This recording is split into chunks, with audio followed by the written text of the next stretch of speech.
Ito lang pala yung dapat natin gamitin para ma-make sure natin na maganda yung kinalabasan ng mga itlog na niluto natin. Di ba paminsan-minsan pumuputok siya, hindi na magandang yung kinalabasan.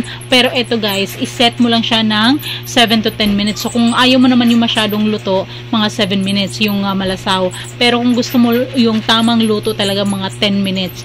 Hindi lang siya para sa itlog, pwede rin siyang gawing steamer. So may mga pagkain ka na malamig na, gusto mong initin, dito siya guys, or mga shumai, pwede marami kang pwedeng magamit dito. Napakadali lang din talaga niyang gamitin at matipid pa sa kuryente. Kaya ano pang hinihintay ninyo guys, na nakabagsak presyo din yan ngayon, kaya mas maganda ngayon. Kaya na mag-check out, mura lang, mas hassle free at maganda pa siya tingnan, di ba? Kung syempre ilalagay natin sa kusina natin, maganda siya tingnan guys, malinis. Kaya ano pang hinihintay ninyo, click nyo na yung yellow basket para maka-order kayo. Mabilis lang din yung delivery at maganda yung quality.